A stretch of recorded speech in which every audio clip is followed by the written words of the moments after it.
वाहलुल उक़दतम मिन लिसानी यफ़क़हू क़ौली। हाज़रीन अस्सलाम वालेकुम रहमतुल्लाहि व बरकातुहू।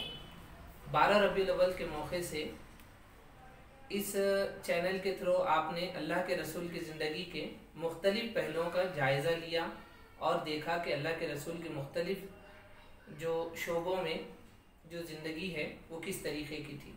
मैं आपके सामने अल्लाह के रसूल की जो चंद चीज़ें जो आपके सामने पेश कर रहा हूँ वो एक लीडरशिप है कि अल्लाह के रसूल सल्लल्लाहु अलैहि वसल्लम बहैसियत लीडर वो हमारे लिए, आपके लिए और तमाम आलम इस्लाम के लिए, और ना सिर्फ आलम इस्लाम बल्कि पूरी दुनिया के लिए एक बहुत अच्छा बेहतरीन नमूना है। आप देखेंगे कि किसी भी शख्स की अगर आप ज़िंदगी उठा लेंगे तो आप देखेंगे कि वो आदमी, वो शख्स किस तरीक़े से अपनी ज़िंदगी बसर किया है।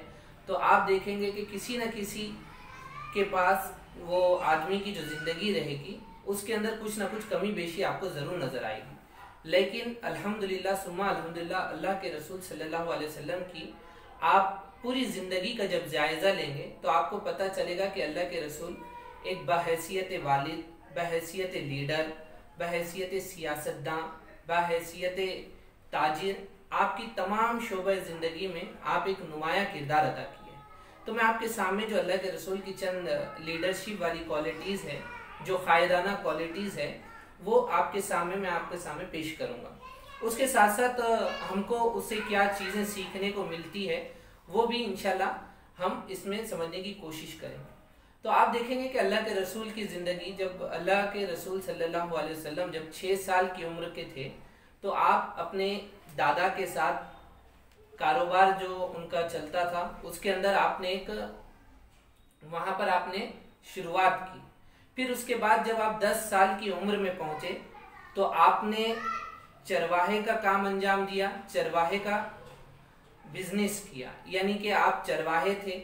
आप बकरियों को और मुख्तलिफ समझिए कि जो मेंढी रहती है वो लोगों को लेकर जाकर समझिए कि चरवाते थे, दिन भर चरवाते थे और शाम को वापस लेकर आते थे। तो दोस्तों ये चरवाहे का जो काम है, अल्लाह के रसूल की लीडरशिप क्वालिटी को बढ़ाने वाली चीज़ एक अल्लाह ने उनको एक हिकमत अता की थी। आप देखेंगे कि चरवाहे का जो काम रहता है वो मुख्तलिफ बकरियों को या मेंढी जो रहती है, मेंढे, उनको समझिए कि मैनेज करना, उनको लेकर चलना, बराबर से उनको समझिए कि उनका खाना पीना कराना, ये सारी चीज़ें जो क्वालिटी है एक लीडर के अंदर बहुत ज़्यादा ज़रूरी है। अंग्रेज़ी ज़बान में माहिरीन जो है वो ये कहते हैं कि जो आदमी चरवाया अगर अच्छा है तो वो एक अच्छा कायद बनता है, एक अच्छा लीडर बनता है। तो आप देखेंगे कि इसके अंदर तो अल्लाह के रसूल की जो सबसे पहली क्वालिटी थी तो वो मैनेजमेंट बहुत अच्छा करते थे। वो अल्लाह के रसूल समझिए कि लोगों के नफ्सियात का बहुत ज़्यादा, उसकी वजह से ये हुआ कि अल्लाह के रसूल ने अपने साथ जो लोग काम करने वाले थे, जो सहाबी थे, जो लोग थे, उनका अल्लाह के रसूल ने बहुत अच्छे से उनका ख्याल रखा। आप देखते हैं कि एक जंग के दौरान जब एक जंग से आप वापस आ रहे थे तो एक नौजवान सहाबी, अल्लाह के रसूल आगे चलते हैं और वो सहाबी पीछे रह जाता है अपने ऊँट के साथ। तो अल्लाह के रसूल वक्फा करते हैं, वहाँ पर रुकते हैं और नौजवान का इंतज़ार करते हैं और कहते हैं कि क्या हुआ। तो वो कहता है कि ये जो ऊँट है मेरा बहुत ज़्यादा कमज़ोर हो गया है, जिसकी बिना पर मैं आगे नहीं चल पा रहा हूँ। तो अल्लाह के रसूल उनसे मुआहिदा करते हैं, उस नौजवान से मुआहिदा करते हैं और कहते हैं कि ये ऊँट मुझे बेच दो। तो वो कहता है कि अल्लाह के रसूल ये ऊँट तो बहुत ज़्यादा कमज़ोर है, इसको आप ख़रीद कर क्या करेंगे। तो अल्लाह के रसूल कहते हैं कि आप मुझे बेच दो। तो वो इस बात पर राज़ी हो जाता है और अल्लाह के रसूल कहते हैं कि मुझे ये 1 दिरहम में दे दो। वो कहता है कि इसकी बहुत कम कीमत है। फिर अल्लाह के रसूल कहते हैं कि मुझे इसको 2 दिरहम में दे दो। तो फिर वो नौजवान कहता है कि नहीं, इसकी बहुत ज़्यादा कम कीमत हो गई। तो अल्लाह के रसूल कहते हैं ठीक है, मैं इसको सोने की अशरफी आपको देकर ये चीज़ ऊँट में ख़रीद लेता हूँ। तो जब जाकर समझिए कि वो नौजवान जो है वो ऊँट को अल्लाह के रसूल को दे देता है और अल्लाह के रसूल शाम में आकर वापस जब अपने घर आते हैं और घर आने के बाद हज़रत बिलाल रज़ी अल्लाह ताला से कहते हैं कि जाओ उस आदमी को ये फला फला रकम भी दे दो। और उसके साथ साथ ये ऊंट भी दे दो। तो महज ये एक वाकया नहीं है दोस्तों, बल्कि ये है कि अल्लाह के रसूल ने कितनी आसान तरीके के साथ, कितनी अच्छे अंदाज के साथ एक आदमी का दिल भी ना दुखे और उसकी मदद भी की जाए। तो इसके अंदर ये दोनों भी चीजें हैं, जो उसके पैसे भी उसको वापस कर देते हैं और उसके साथ साथ उसका ऊंट उसे वापस कर दिया जाता है और उसकी मदद होती है। तो ये एक मिसाल हमको मिलती है कि कायद के अंदर एक एहसास वाला मामला पैदा हो। तो इसके जरिए से हम हमारे नौजवान ये सोचे कि हमारे अंदर अगर ये क्वालिटी अगर पैदा हम करेंगे तो इंशाअल्लाह हम मुल्क के लिए, कौम के लिए एक अच्छे कायद बन सकते हैं। फिर हम दूसरी फ़वक्तन फ़वक्तन अल्लाह के रसूल की ज़िंदगी में आप देखेंगे तो अल्लाह के रसूल ने अपने सहाबा को बढ़ाने के लिए, आगे रखने के लिए उन्होंने बहुत ऐसे चीज़ें की जो समझी के सहाबा को एक नुमाया किरदार लोगों के सामने पेश आया। सहाबा को इंस्पायर करने के लिए अल्लाह के रसूल जब जंग में जाते और जब जंग के सामने से जब समझिए कि दुश्मन किसी ना किसी चीज़ का वार करता तो अल्लाह के रसूल अपने सहाबा को आगे करते। हसन रज़ी अल्लाह ताला को, एक वाक़िया है कि हसन रज़ी अल्लाह ताला को अल्लाह के रसूल ने आगे किया कि हसन तुम शेर कहो। तो जब हसन रज़ी अल्लाह ताला जब शेर बोलते तो कहते हैं कि हसन तुम्हारे शेर दुश्मन को तीर के चुभने का काम करते हैं। तो ये जो इंस्पायरेशन, जो मोटिवेशन समझिए कि अपने साथ काम करने वालों को अल्लाह के रसूल दिया करते थे, उसकी बिना पर ये जंगें जीती जाती थी। लोगों से मोहब्बत, प्यार, खुलूस के साथ उनके साथ बर्ताव किया जाता था। ये सारी चीज़ें हमको अल्लाह के रसूल की ज़िंदगी से मिलती है। उसके साथ साथ आप देखेंगे कि वक्तन फ़वक्तन अल्लाह के रसूल ने जब इस्लाम के दीन का काम जब शुरुआत की, दावत दीन का काम शुरुआत की, तो आप देखेंगे कि अल्लाह के रसूल को बहुत ज़्यादा परेशान किया जाता था। लेकिन अल्लाह के रसूल ने वहाँ पर हिम्मत नहीं हारी और एक जो अल्लाह के रसूल को मिशन दिया गया था, नूह इंसानी को जो मिशन दिया गया था कि कुंतुम खैरा उम्मती उखरजत लिन्नास तामुरूना बिल मारूफ व नही अनिल मुनकर, तुम वो बेहतरीन कौम हो जो लोगों को भलाई की तरफ बुलाती हो और बुराई से रोकती हो। तो अल्लाह के रसूल ने तमाम जो इस्लाम से भटके हुए लोग थे, जो इस्लाम को नहीं जानते थे, उनके सामने इस्लाम की दावत पेश की। इस्लाम की दावत पेश करने की बिना पर मुखालिफीन इस्लाम ने उनके साथ कैसे कैसे बर्ताव किए ये आप सारे लोग जानते हैं।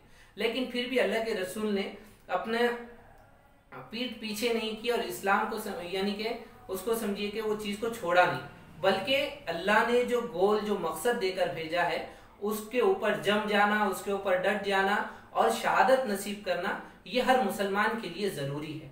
तो ये चीज़ हमको अल्लाह के रसूल की ज़िंदगी से मिलती है। फिर आप देखेंगे कि अल्लाह के रसूल सियासत के अलावा तिजारत में भी बहुत नुमाया किरदार अदा करते थे। तिजारत के अंदर भी आप देखेंगे कि तिजारत के अंदर जब आप तिजारत करते थे, जब आपके साथ काफिले चलते थे और आप काफिले की सरबराही करते थे, तो आप देखेंगे कि वो जो पहला वाक़या जो मैंने आपके सामने एक चरवाहे का पेश किया, अल्लाह के रसूल बहैसियत एक शुरुआत जो उन्होंने की एक चरवाहे से की। तो आप देखेंगे कि जब आप अल्लाह के रसूल जब लोगों को दूसरे ममालिक के लिए लेकर जाते, वहाँ पर कारोबार करने के लिए, बिजनेस करने के लिए, तो रास्ते में बहुत सारे ऐसे जो है ग्रोह मिलते जो बिजनेस करना चाहते हैं, जो कारोबार करना चाहते हैं। तो उनसे मुआहदे के लिए अल्लाह के रसूल आगे बढ़ते और उनसे मुआहदा करते और उन लोगों को अपने साथ लेकर समझिए कि कारोबार के या बिजनेस के सिलसिले में उनको भी अपने साथ लेते। तो ये जो बहुत सारे जो उनके साथ ग्रुप रहते, जो कबाइल रहते, तो इनके अंदर आप देखेंगे कि उस जमाने में भी बहुत ज्यादा दुश्मनी थी। लेकिन वो जो अल्लाह के रसूल ने जो पहले चरवाहे का जो काम किया कि बकरी का जो मिजाज है वो मेंढे से नहीं मिलता और मेंढे का जो मिजाज है वो बकरी से नहीं मिलता। तो वही क्वालिटी अल्लाह के रसूल ने यहाँ पर इस्तेमाल की। यहाँ पर जिस मिजाज को लोग एक दूसरे से मिला नहीं करते थे, तो उन लोगों को आपस में मिलाया, जुड़ाया, एक भाई भाई बनाया। तो ये सारी जिंदगी अल्लाह के रसूल की आपको जिंदगी से मिलती है, एक लीडर क्वालिटी मिलती है।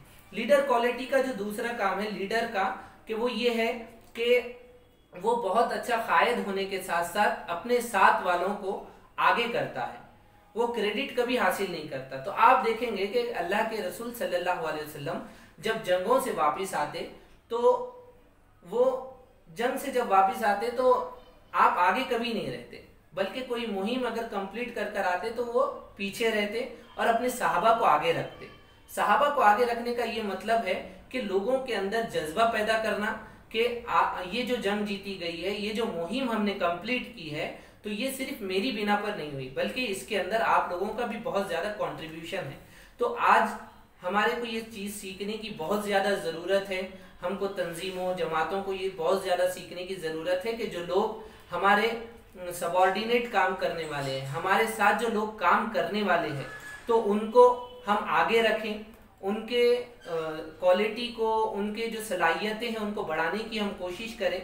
तो ये जो आपके सामने मैंने अल्लाह के रसूल की चंद जो चीज़ें आपके सामने पेश किया हूँ, ये 12 रबीउल अव्वल के तनाजुर में हमको सीखने की ज़रूरत है।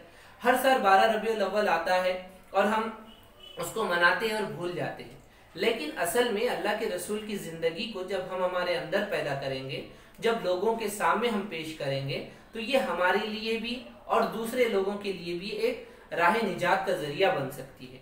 उसके अलावा आप देखेंगे कि इस मतलब कि आज के करंट सिनेरियो के अंदर भी आप अल्लाह यानी कि अल्लाह के रसूल के बहुत सारी चीज़ों को यहाँ पर इम्प्लीमेंट कर सकते हैं। आप देखेंगे कि अल्लाह के रसूल सल्लल्लाहु अलैहि वसल्लम जब दीन के इस्लाम का अकामत दीन का जब आप काम कर रहे थे, तो आपको मुखालिफिन की तरफ से जब भी बहुत ज़्यादा भरपूर शिद्दत आपकी की जाती थी, आपको रोका जाता था, बुरा भला कहा जाता था।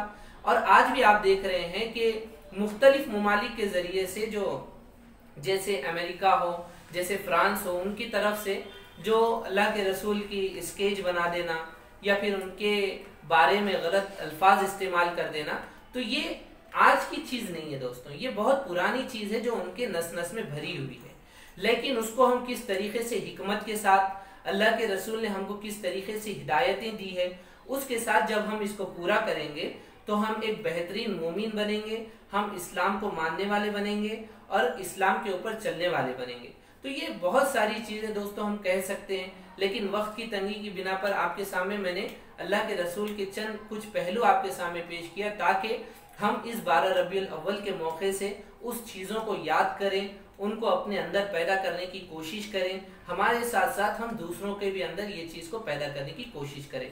तो अल्लाह ताला से दुआ है कि अल्लाह ताला हमको अल्लाह के रसूल की ज़िंदगी से जितनी ज़्यादा चीज़ें हासिल करने की तौफीक हो वो अता फरमाए, और हमारे इस्लाम को, अकामत दीन का जो रास्ता है वो लोगों के अंदर नस नस में भर जाए, वो लोग समझ जाएं इस काम को।